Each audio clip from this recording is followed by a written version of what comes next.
A sessão do Tribunal do Júri será aberta.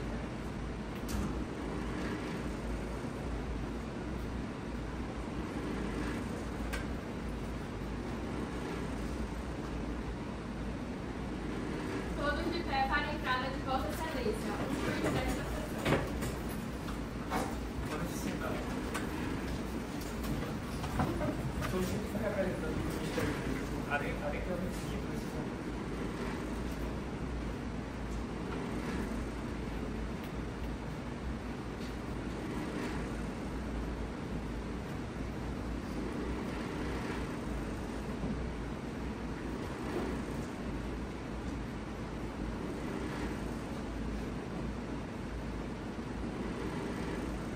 Da questão das partes na entrada, para o comando da profundidade.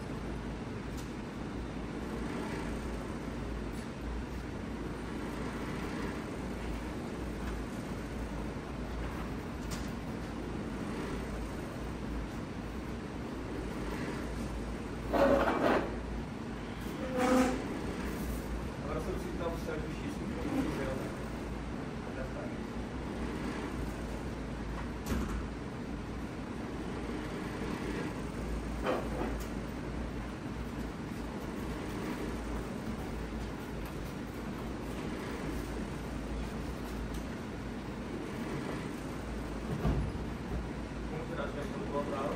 Agora vamos realizar o sorteio.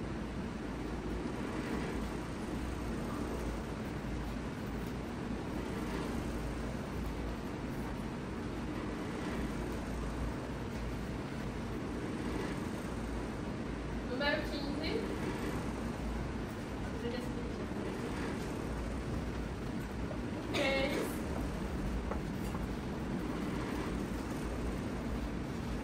Número 2.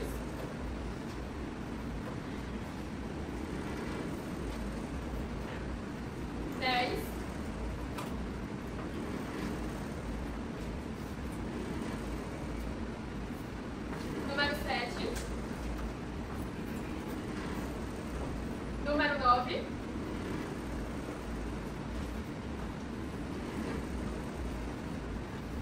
Número 6.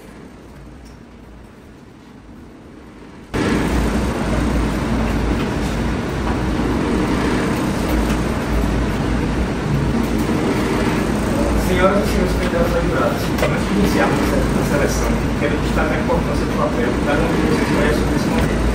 Ser jurado é uma grande responsabilidade, pois exige de vocês total imparcialidade e compromisso firme com a verdade e a justiça. Como jurados, sua função será observar cuidadosamente as provas, ouvir os argumentos e tomar os qualquer resultado por um julgamento justo e imparcial. Peço que cada um de vocês reflita sobre sua capacidade de agir sem influências externas, preconceitos ou convicções pessoais com a sua verdade e justiça. Lembre-se que, ao participar desse número, você está assumindo um compromisso com a verdade e com os princípios da justiça, com sua seriedade e realidade nesse processo.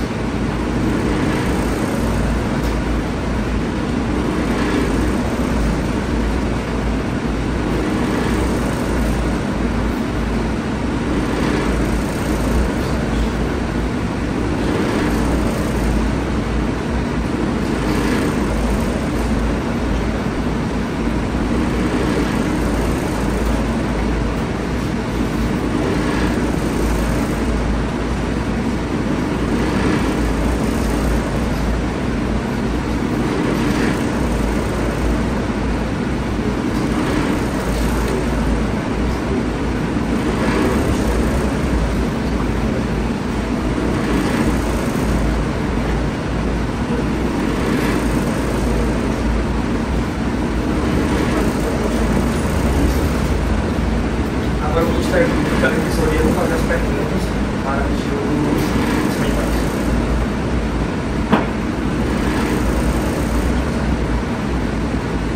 Vocês consideram aptos a julgar sem ter nenhuma relação interpessoal sua interferir aqui no julgamento? Vocês possuem alguma relação pessoal com algum dos réus? Não. Vocês têm alguma crença que possa interferir em suas decisões? Não. Vocês possuem alguma convicção moral que possa afetar as suas decisões? Não.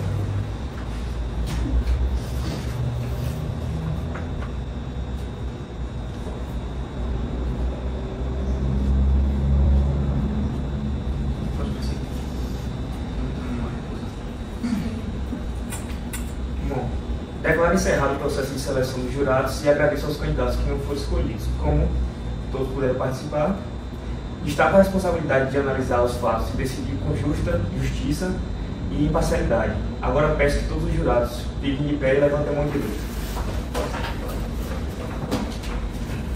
Repitam comigo. Prometo, no exercício das minhas funções como jurado neste julgamento,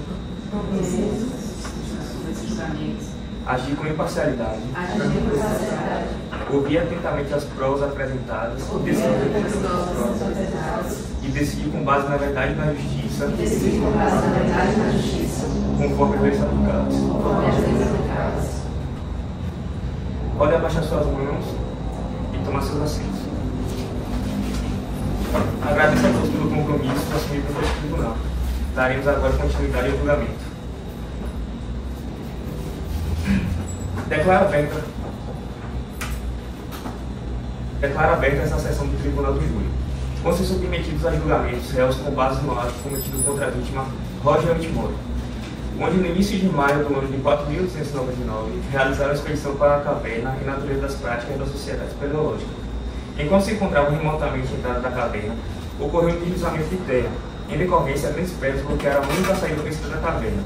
Imediatamente, após os familiares perceberam o atraso no reduto dos 4 réus na companhia da vítima, entraram em contato com a secretário de Identidade, que, de acordo com as informações sobre a localização da caverna deixadas na sociedade pelos exploradores, mobilizou uma expedição de resgate que foi enviada ao local a fim de remover o obstáculo e, por via de consequência, libertados.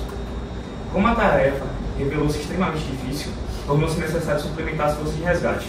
Mesmo assim, só foi possível libertar os sobreviventes no 32º dia após a entrada dos mesmos no local. Os ditos exploradores levaram rádio transistorizado e escassos mantimentos, e logo foram consumidos. Ademais, não existiam na caverna animais ou vegetais que lhes permitissem substituir. Uma equipe de socorro também utilizada de transmissor semelhante, foi possível estabelecer uma comunicação entre as partes, isto a partir do 20º dia da ocorrência do citado desabamento. Após solicitarem ao chefe da equipe de resgate informações sobre o tempo para a libertação, a resposta foi que seriam necessários pelo menos 10 dias. Perguntaram ao médico no local se teriam possibilidade de sobreviver por mais 10 dias na situação em que se encontravam, e foi-lhes respondido que as chances eram bem reduzidas. Após 8 horas com a comunicação interrompida, Roger Whitmore, falando por si representando os demais, retornou perguntando se teriam eles possibilidade de sobreviver por mais 10 dias caso viessem a alimentar-se com carne de mundos confinados, cuja resposta foi afirmativa. Perguntou-lhe a seguir se seria aconselhável que tirassem a sorte para se estabelecer qual deles seria sacrificado para efeito de sobrevivência dos demais. Ninguém no local quis responder. A partir desse momento, interrompeu-se novamente a comunicação radiofônica. No momento em que a equipe de resgate, isto já no 32º dia, conseguiu desobstruir os escombros e libertar os encavernados, Roger Whitmore tinha sido eliminado servido de alimento para seus companheiros. Registram os fatos que foram o próprio Roger que teria inicialmente proposto que se sacrificasse um deles para servir de alimento para os demais. Apesar de em princípio ter ocorrido hesitação por parte dos demais companheiros encavernados, acabaram estes afinal concordando com a proposta. Entretanto, antes do início do sorteio, Roger, arrependido, declarou que desistia da proposta, porquanto a esta altura entendia que deveriam aguardar mais uma semana antes de se optarem por um expediente tão terrível e odioso. Em face da conduta de Roger, os demais acusaram-no de violar o acordo firmado e passaram a proceder ao sorteio. Chegando a vez de Roger, e se recusando ele a proceder ao sorteio, um dos encavernados o fez em seu lugar, pedindo-lhe, portanto, que fiscalizasse o ato e protestasse, por acaso houvesse a correção durante sua realização. O sorteio foi realizado e Roger declarou que não tinha qualquer objeção a registrar. Sendo-lhe adversa a sorte, foram mesmo sacrificados. Logo que libertados, os sobreviventes foram denunciados pela prática de homicídio contra Roger Whitmore. Aqui cabe a nós assegurar que o julgamento seja conduzido da maneira mais justa e imparcial, respeitando os direitos e garantias das partes envolvidas. Aos senhores jurados, cabe a importante função de ouvir as explanações e, ao final, emitir seu veredito com base nos fatos e na busca da verdade. O Ministério Público iniciará sua manifestação com um tempo de 15 minutos para apresentar a acusação. Em seguida, a Defensoria terá o mesmo tempo para expor a defesa e, após essas apresentações, cada parte terá um período de 10 minutos para a réplica, conforme necessário. Caso ocorra a infração, as partes serão punidas. Na primeira infração serão advertidos, na segunda terão 2 minutos a menos na réplica e na terceira infração irão perder 4 minutos na réplica. Peço a todos que se atenham aos fatos e mantenham um compromisso com a justiça. Passo agora a palavra para o Ministério Público.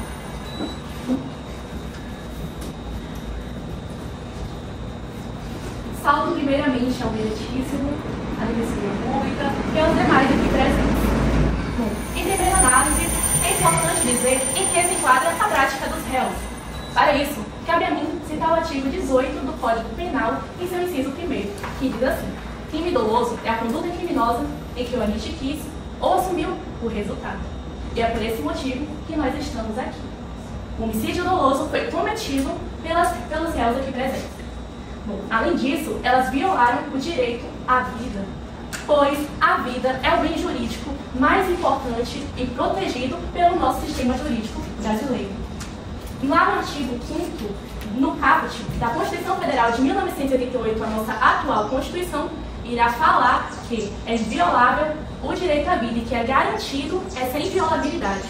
E o uso do termo inviolável nos traz a total certeza e a segurança de cometer essa infração de tirar uma vida é um ato totalmente ilícito e que os agentes que fizessem esse ato, que tivessem essa prática de tirar uma vida, deveriam ser responsabilizados penalmente.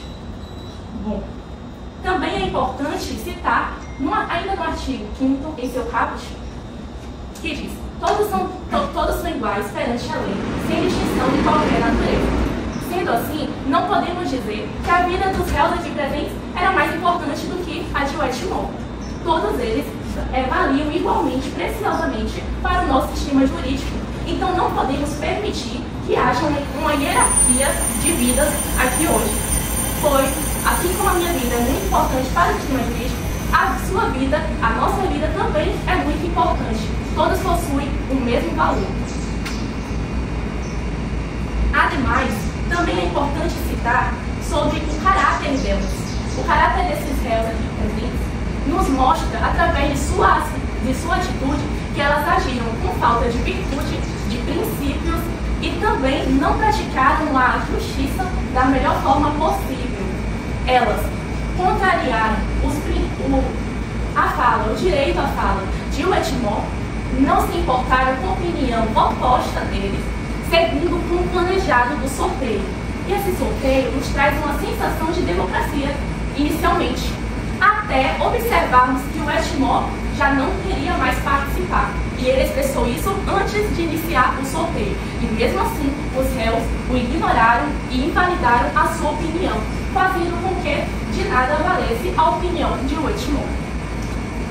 Elas também infligiram o direito à vida, o direito à fala, fazendo com que elas se sentissem superiores ao Wetmore, com que também a vida delas, naquele momento, tivesse que ser priorizadas à de Wetmore, fazendo com que possamos observar que elas não pensaram no bem-estar social, no bem-estar comum, não priorizaram assegurar o direito à vida de todos e apenas o direito à vida das mesmas. Bom, houve um caso na Inglaterra, no ano de 1884, chamado caso de Dudley e Stephens, que eram dois marinheiros. Eles estavam em um navio juntamente com um adolescente e houve um naufrágio. Eles ficaram à deriva no mar por 2 dias. E durante esses 2 dias eles não tinham alimento e nem água. E eles decidiram tirar a vida do adolescente para se alimentar dele. Após serem resgatados, como assim foi feito, eles se alimentaram do adolescente, eles foram resgatados após isso e foram acusados de homicídio, assim também como os réus. O tribunal inglês rejeitou a defesa de necessidade, do estado de necessidade em que eles se encontravam e prosseguiu com a condenação dos réus por homicídio doloso, reduzindo apenas a sua pena. Nesse sentido, também temos filósofos que concordavam com o tribunal inglês no sentido do estado de necessidade não ser uma justificativa para tirar uma vida, para sacrificar uma vida em prol de outra. Temos os filósofos muito importantes do direito, os renomados. Temos Immanuel Kant, Tomás de Aquino, Santo Agostinho, Hans Kelsen e Edison, que foram muito importantes e muito colaboraram para o nosso sistema jurídico. E eles apoiavam o direito à vida como absoluto e eles não aceitavam de forma alguma uma justificativa para o homicídio. Olhando do aspecto do direito comparado, nós temos alguns países que também irão citar o estado de necessidade em seus direitos penais, porém também irão impor que o estado de necessidade não é uma justificativa para o homicídio. Eu posso citar o direito penal brasileiro em seu artigo 24, que irá citar o estado de necessidade, porém eles irão impor limites sobre esse estado de necessidade, fazendo com que não seja uma justificativa para sacrificar uma vida para que os demais fiquem vivos. Também temos o direito alemão, onde no seu parágrafo 34 irá também concordar com essa visão de que um homicídio não pode ser justificado, e também vai ter o estado de necessidade expressamente dito e também expressamente dito de que não é uma justificativa para um homicídio.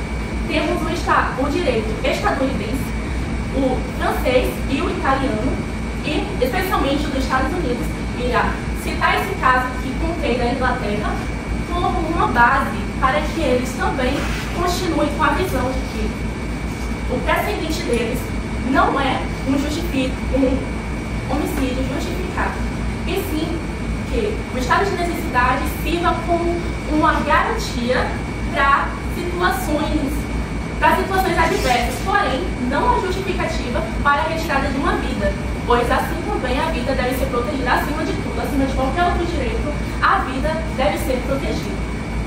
Em relação às nossas doutrinas jurídicas, temos os doutrinadores César Roberto e Roberto Bob, que também irão tratar sobre o direito à vida ser absoluto e inalienável, ou seja, não há justificativa também para colocar esse direito abaixo de qualquer outro, pois se não tivermos o direito à vida, também não existirá outro direito, pois todos os direitos giram em torno do direito à vida. Ele sim é o principal.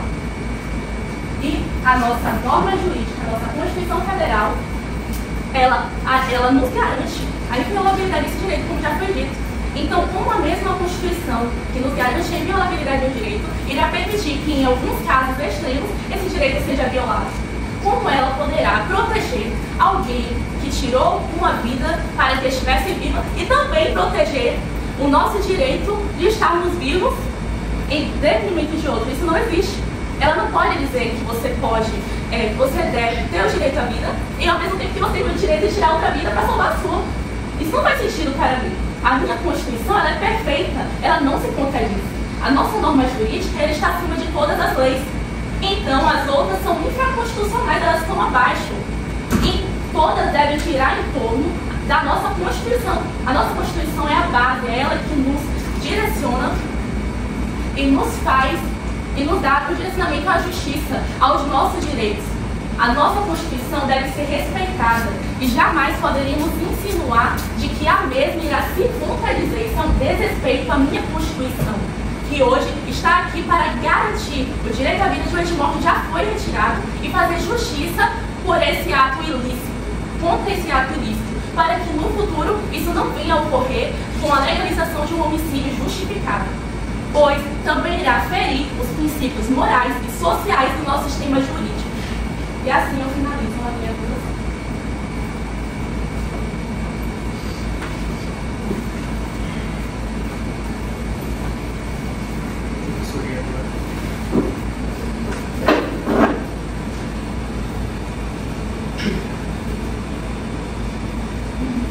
Saúde a todos, excelentíssimo senhor juiz, senhores jurados, ilustres colegas da acusação e da defesa, oficial de justiça e todos aqui presentes. Eu dou início à minha fala agradecendo a todos pela seriedade e pela atenção que vem conduzindo este caso. Nosso objetivo aqui hoje, como Defensoria Pública, é esclarecer alguns pontos essenciais para que, ao final, possamos chegar à conclusão justa e verdadeira sobre a inocência dos réus. Esse processo envolve uma acusação muito grave. Entretanto, acreditamos que a análise dos fatos e das provas que serão apresentadas aqui hoje demonstrará que os réus podem ser responsabilizados, não podem ser responsabilizados da maneira como foram acusados. Inicialmente, eu queria deixar claro sobre a fala da minha cara colega da promotoria, sobre o acordo que eles fizeram antes, ao iniciar esse sorteio, o próprio Roger Whitmore propôs que a forma que eles iriam escolher a pessoa para ser morta ia ser pelo sorteio. E quando eles não queriam, esses 4 não queriam, e na própria descrição do caso fala que ele convenceu os 4. E ao convencer, quando ele propôs que seria pelos dados, e ele chegou e quando foi jogar os dados, ele falou que ele não queria mais. Então ele está certo. Só que na própria descrição do caso, eu vou ler para vocês entenderem. Quando chegou a vez de Whitmore, os dados foram lançados por um dos réus, e ele foi inquirido a levantar quaisquer objeções que tivesse quanto à justiça do arremesso. Então o que quer dizer? O Whitmore, os seus colegas perguntaram a ele, mas ele, como ele já sabia que foi ele que propôs, ele ficou em silêncio. O que também falou, o Whitmore afirmou que ele não teria nenhuma objeção. Só para deixar claro esse início. Excelentíssimos senhores jurados, convido-os a imaginarem a situação enfrentada por esses exploradores após passarem 32 longos dias dentro de uma caverna. E depois de 20 dias sem nenhum contato com o mundo exterior, o primeiro contato que eles fizeram foi com a equipe de resgate. E essa equipe de resgate, que teria que ser a única esperança deles, a última esperança deles, afirmaram para eles que eles só sairiam dali após mais 10 dias. Eles já estavam com pouca água, com quase nenhuma comida. E convido vocês a imaginarem essa situação. Não seria um desespero profundo, uma sensação de abandono? Porque foi exatamente isso que os exploradores sentiram. Um desespero que os forçou a tomar decisões extremas para sobreviver. Permitam-me trazer aqui um dado científico. O corpo humano, em condições ideais, ele pode resistir sem comida por até várias semanas, dependendo da saúde e do preparo físico da pessoa. Entretanto, a resistência à falta de água é muito menor, limitando-se a poucos dias, especialmente em ambientes inóspitos. Quando falamos de situações extremas, como a de uma caverna fria e sem saída, o impacto da desidratação e da fome é ainda maior. Para suportar privações tão severas como a falta de alimentos e de água, seria necessário um treinamento específico e adequado. Algo que esses jovens, senhores, fica muito claro que eles não tinham. Eles faziam parte de uma sociedade espeleológica e na própria descrição fala de uma sociedade amadora. Caso vocês não sabem, amador significa falta de experiência. Eles não tinham experiência de exploradores com muito tempo, trabalhavam no caso, não. Eles eram amadores, então eles não tinham esse preparo físico e nem mental. Gostaria de destacar aqui também as condições adversas que eles encontravam, a baixa temperatura, a falta de luz, o isolamento prolongado, que amplificaram ainda mais o estresse mental, o estresse físico, e a partir daí dificultaram a capacidade de raciocínio e a tomada de decisões dos exploradores. Cercados por essa realidade desoladora, os exploradores eles foram submetidos a esse nível de pressão, e sem esse preparo físico, sem esse preparo psicológico que eu já citei aqui, era impossível eles saírem daquela caverna sem nenhuma consequência. Isso fica muito claro para a gente aqui hoje. Eu gostaria de citar o artigo 24 do nosso Código Penal brasileiro, que diz o seguinte: considera-se em estado de necessidade quem pratica o fato para salvar de perigo atual que não provocou por sua vontade, nem podia de outro modo evitar, direito próprio ou alheio cujo sacrifício nas circunstâncias não eram razoáveis de existisse. Caros senhores, isso fica muito claro que o contexto vivido por esses exploradores é evidente que suas ações se encaixam perfeitamente nesse contexto. Esses jovens não tinham desejo de causar qualquer dano. Ao contrário, eles prezavam de um sentimento, de um profundo afeto pelo seu amigo. No entanto, diante da iminência da própria morte, a decisão extrema que eles tomaram foi, naquele momento, a única opção viável. A situação de absoluto desespero, a falta de opções, a falta de alternativas, justificava essa ação excepcional. Porque eles estavam visando pela própria sobrevivência deles, senhores e senhores. A lei, caros jurados, ela não exige de uma pessoa, de nós, que simplesmente aceitemos a nossa própria morte, sentamos e esperamos. não se pode imputar dolo a esses rapazes, pois eles não agiram movidos por nenhuma maldade ou por intenção criminosa. Em momentos de perigo inevitável, como esse que enfrentaram, o estado de necessidade justifica condutas que em outras situações, sim, poderiam ser ilícitas, mas nesse caso fica muito claro.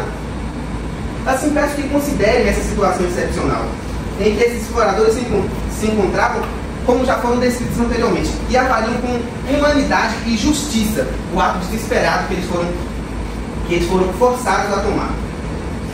Quando Roger Whitmore propôs essa ideia de sorteio, como eu já disse aqui anteriormente, ele não estava agindo de maneira irracional ou egoísta.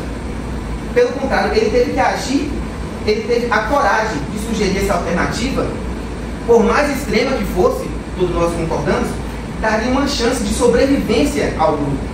Ele tinha noção das consequências. E ele, ao propor o sorteio, ele se pôs nessas consequências também. Ele agiu com altruísmo, pensando nas famílias que aguardavam ansiosas do lado de fora. E claro, na dele também, que ao propor ao sorteio, é claro que ele tinha esperança de ele não ser escolhido e rever suas famílias. Infelizmente, foi ao contrário. Com essa decisão, o Whitmore se sacrificou pela segurança dos demais. Foi um ato de heroísmo que o Whitmore fez. Então, senhoras e senhores, peço que não permitam que o sacrifício desse homem seja em vão. Reconheçam a decisão que ele tomou em um momento de necessidade extrema para preservar nada mais, nada menos que vidas, senhoras e senhores. Façam com que sua morte tenha um significado. Honre a sua memória. Para concluir, Excelência, senhores jurados, peço que reflitam sobre o que foi exposto aqui hoje. Em um caso tão delicado, não há espaço para dúvidas, ou para lacunas, ou para suposições. A defesa provou que os réus não cometeram um crime. Reitero, eles não cometeram um crime. Portanto, peço que votem pela absolvição desses réus, permitam que o inocente possa retornar às suas famílias e que a justiça prevaleça. Obrigado a todos.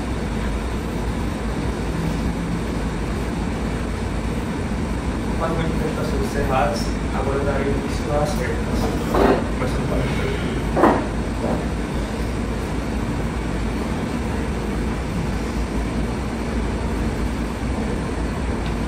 Bom dia. Sendo a salvação feita pela minha colega de acusação Manutos, e em especial aos excelentíssimos jurados que aqui estão. Senhores, nos autos, mesmo como a gente viu aqui, vai falar que ao perceber a ausência, a demora dos seus entes queridos de retornar, a família, senhores, elas tomam uma atitude, elas denunciam essa ausência. Agora eles perguntam se as famílias deram essa importância, se importaram tanto com um curto período de tempo da ausência, senhores, dos seus entes queridos em retornarem para os seus lares. Imagine, senhores, a dor que a família da vítima está tendo que lidar com o fato de que nunca mais verá, senhores, o seu ente querido. E eu lhes pergunto por que disso. A resposta é que os réus que aqui estão, senhores, eles mataram a vítima sem que fosse permitido a ele qualquer possibilidade de defesa. Senhores, a defensoria vem aqui e alega estado de necessidade.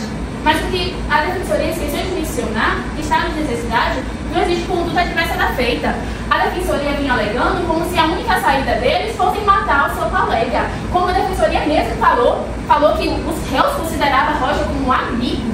Que tipo de amigo? Senhores, o que aconteceu foi um homicídio, e foi um homicídio doloso. Por quê? Porque eles tiveram a intenção, sim. A defensoria, fazendo aqui hoje, veio querendo alegar, na verdade, querendo fazer a vítima um réu. Isso é inaceitável. O senhor Roger, ele teve a sua vida tirada. Por quê? Porque os réus que aqui estão consideraram sua vida superior à vítima. A defensoria vinha alegando que o senhor Roger, em sua consciência racional, teve a ideia de sugerir aos seus colegas, que convenceu aos seus colegas, mas que a defensoria tem que enfatizar que o senhor Roger, no momento antes de ser assassinado, porque o que aconteceu foi um assassinato, ele aconselhou aos seus colegas, falou aos seus colegas, pediram aos seus colegas que esperassem um pouco mais. Ele não queria participar daquele ato, senhores. Sabe por quê? Porque aquele ato, o que os réus fizeram para com a vítima, foi um ato de maldade e covardia. A nossa Constituição, como a minha colega mesmo falou, garante o direito à vida, senhores. E o que os réus fizeram? Os réus não só feriram, senhores, a Constituição, mas como eles também mataram, senhores, um colega, um amigo. O senhor Roger estava na mesma situação de desespero, na mesma situação de desesperança. Mas o que aconteceu? Porque em sã consciência o senhor Roger, ele pode levantar, ei, vamos esperar um pouco mais. E os réus, que já foi convencido uma vez, não poderia ser convencido novamente pelo senhor Roger a esperar um pouco mais? Se ele tem esse poder de convencer as pessoas, por que a vítima não convenceu aos demais que esperassem um pouco mais, como foi lido nos autos, senhores? O tempo em que eles tiveram contato e eles mataram a vítima foi um curto período de tempo. Como o colega mesmo falou, tinha pouco alimento, tinha pouca água, mas a necessidade de matar um colega, de matar um amigo, como a defensoria falou, em questão de dias, de 2 dias? Senhores, por favor, o que aconteceu aqui é inaceitável.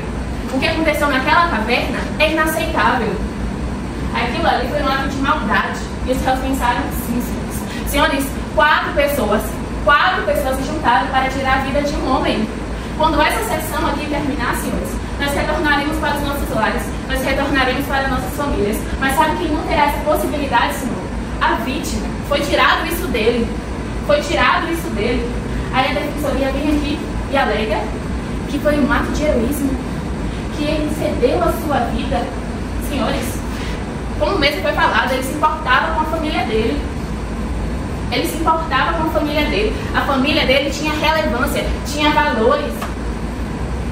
Senhores, então eu peço que hoje vocês possam pensar muito bem a respeito do que foi cometido dentro daquela caverna. Aquilo ali foi um homicídio. E foi um homicídio sim doloso, porque os réus tiveram sim a intenção de matar e de tirar a vida da vítima. Então eu peço pela condenação dos réus.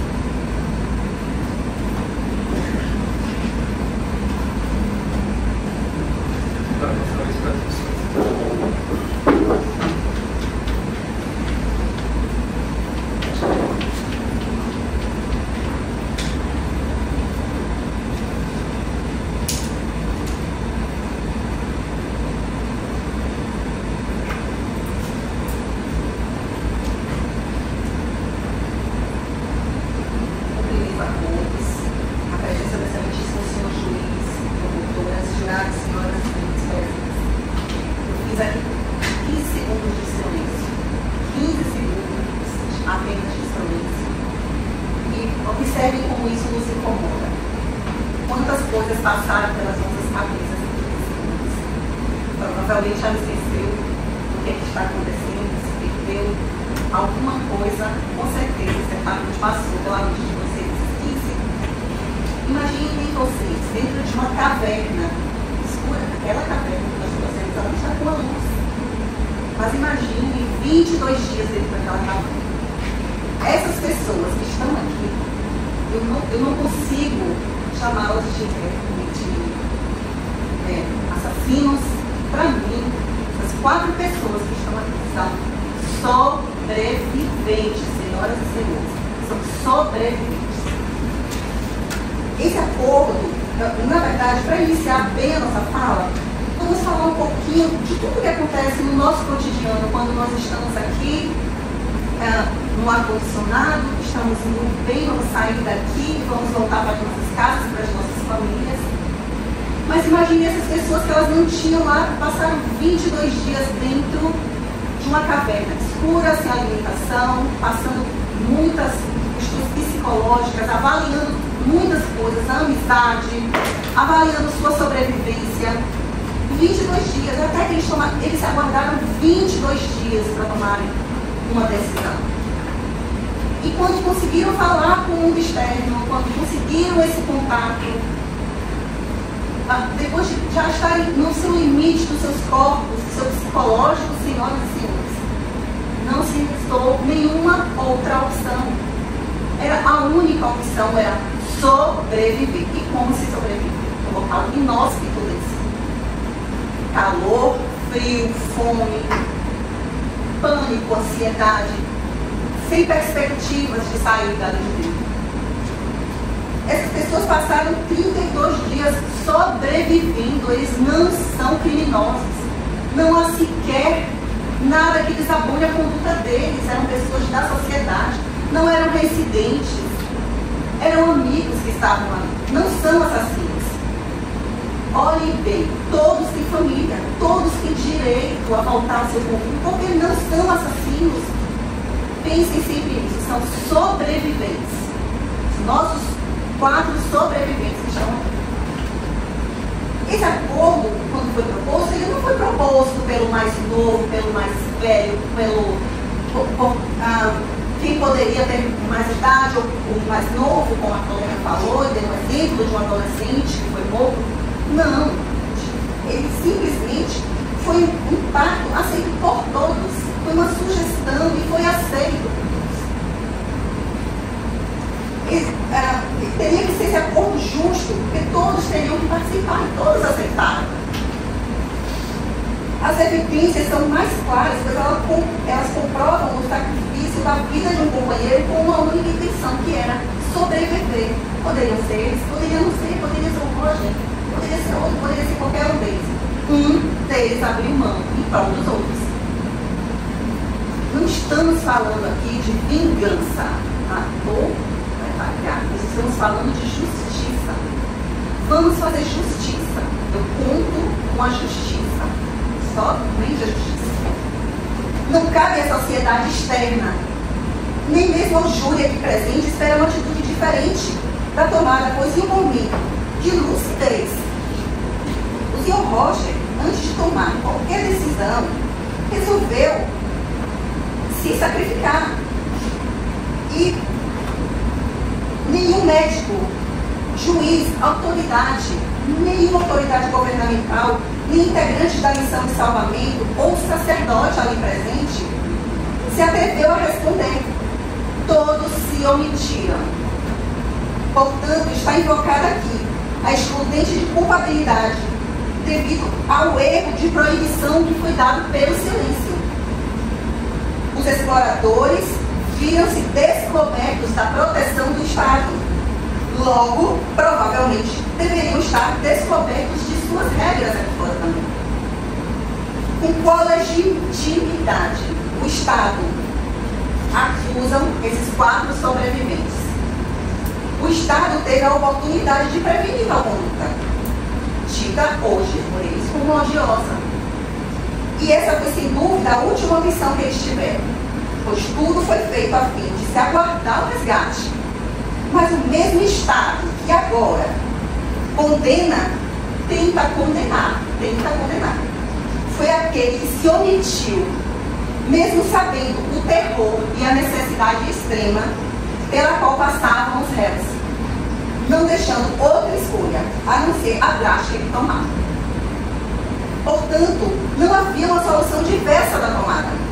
Tem-se uma situação que não importa o tempo que eles passem na prisão, ou mesmo que paguem por qualquer outro tipo de pena.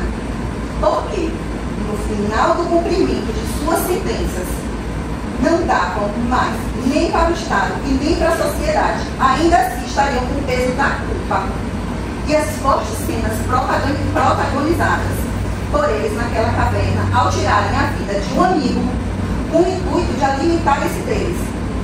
Sentença alguma será capaz de remediar esse sentimento que os acompanhará pelo resto de suas vidas. Então temos aqui também afastada a conduta do elemento de culpabilidade com base no artigo 120 do Código Penal. A sentença que conceder perdão judicial não será considerada para efeitos de reincidência, tendo em vista que o perdão judicial é o instituto por meio do qual o juiz, embora reconheça a prática do crime, deixa de aplicar a pena desde que se apresentem determinadas circunstâncias excepcionais que tornam inconvenientes ou desnecessárias a imposição de uma sanção penal ao réu. Uma sanção penal para os 4 sobreviventes.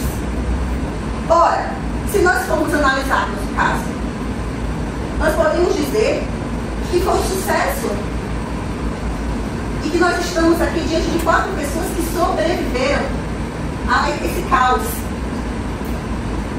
E uma coisa muito importante que não foi citada foi todo o desgaste, o custo, o custo por parte da equipe dos exploradores, o custo do Estado e as 10 vidas dos envolvidos no resgate. Sim, senhoras e senhores, perdemos 10 operários, eles foram soterrados também. E de quem é a culpa? Do Estado? Alguém vai culpar o Estado pela vida daqueles 10 operários que morreram soterrados? Quem vai pagar? Eles tinham família, eles tinham casa, tinham um grupo de igreja, tinham filhos. E os 10 operários?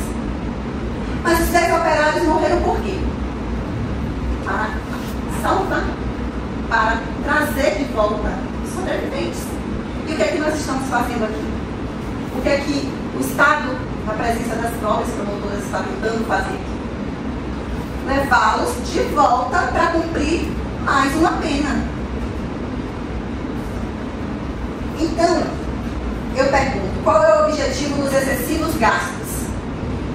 Se após o resgate dos exploradores, nós vamos condená-los de novo. É uma afronta esse descaso, tanto com o erário público, quanto com a operação de salvamento, o tanto que se gastou, as vidas que foram perdidas, para condená-los aqui. É uma sentença desfavorável a esses sobreviventes, tornaria totalmente vã a morte dos operários e desrespeito também aos seus familiares. Só para finalizar. O sacrifício de um homem foi necessário para a subsistência dos demais homens ali presentes. Foi a única forma encontrada. Portanto, peço que sejam declarados inocentes os sobreviventes. Senhoras e senhores. Alessandra.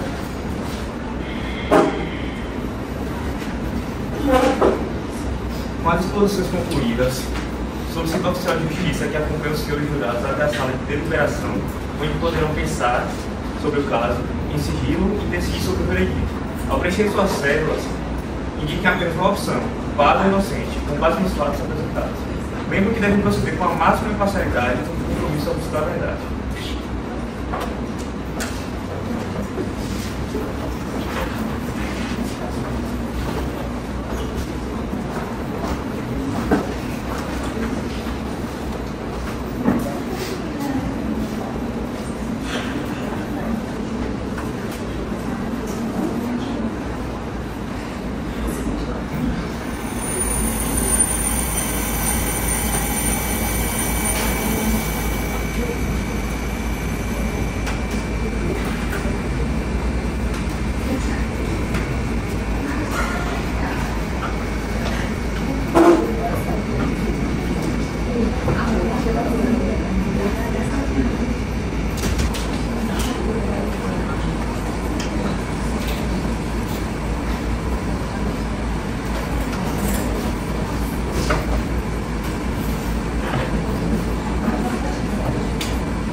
Em síntese de acusação, assevera contra o destino interior da vítima, a violação do princípio humano, sobretudo da dignidade e da pessoa humana. Ademais, contra a cobertura de vida é dispensável para a colocação de qualquer acordo contrato, destacando o não cabimento, no caso concreto, da legítima defesa e do estado de necessidade, de modo a afirmar o seu cumprimento contra a necessidade da condenação dos réus, por meio da mais apisolada injustiça. Dentro de uma sociedade onde existem regras a serem cumpridas para a boa convivência e conservação da vida, a coerção serve como exemplo para que outros não cometam determinados condutas que atentam contra o bem-estar e ou mesmo contra a vida. Pois ao ceder a sua liberdade ao Estado, ao Estado do homem dá a ele os poderes da coerção contra quem invade o seu espaço de liberdade e o fere de algum modo. Como também limita este homem a viver a sua liberdade sem invasão à liberdade do próximo, Caso contrário, também estará sujeito às condições do Estado. Tendo o Estado um poder de punição, de violência contra quem contraria suas regras, aquele que as respeita resta a proteção estatal contra os violadores. Quantos que têm condutas racionais somente prezam a sua própria liberdade e não esperam os outros. No entanto, no caso dos moradores, por mais que estivessem dentro do território estatal, consequentemente sob seu poder, estavam fora do alcance da sociedade. Estavam presos não somente em uma caverna, mas dentro de uma situação de bem necessidade. Seu único contato social era o rádio, mas o Estado, ao invés de aproveitar o instrumento como meio de comunicação, fez um instrumento de silêncio, pois das perguntas e pedidos dos exploradores, poucos foram respondidos e quase nenhuma atendida. Nesse sentido, a defesa apresenta como tese principal o estado de necessidade, como causa excludente da ilicitude, pugnando pela absorção dos réus. Considerando que o egrégio conselho de sentença, por maioria dos votos, ao responder o primeiro quesito, reconhecendo que no início de maio de 4.399, a vítima Roger Oswald havia sido sacrificada pelos réus, causando prejuízo de ser acumulado para a velha. Considerando que o egrégio conselho de sentença, por maioria de votos, ao responder o segundo quesito, reconheceu que essa lesão, por sua natureza de ser, deram causa à morte da vítima, e considerando que o egrégio conselho da sentença afirmou por maioria de votos, ao responder o terceiro quesito, que absolve os acusados pelo acolhimento da tese de estado de necessidade, por maioria dos votos também, que ao responder o quarto quesito, concede a clemência aos réus de toda a acusação, ora narrada na denúncia. Isto posto e considerando a vontade soberana do Tribunal Popular do Rio, declara por sentença a improcedência da pretensão punitiva estatal, para o final de absolver os réus devidamente qualificados nos autos, em face de reconhecimento da excludente ilicitude do estado de necessidade. Então, transitado o julgado, arquivem-se os autos e procedam-se as anotações devidas para retirar as restrições para os réus relativamente ao presente processo.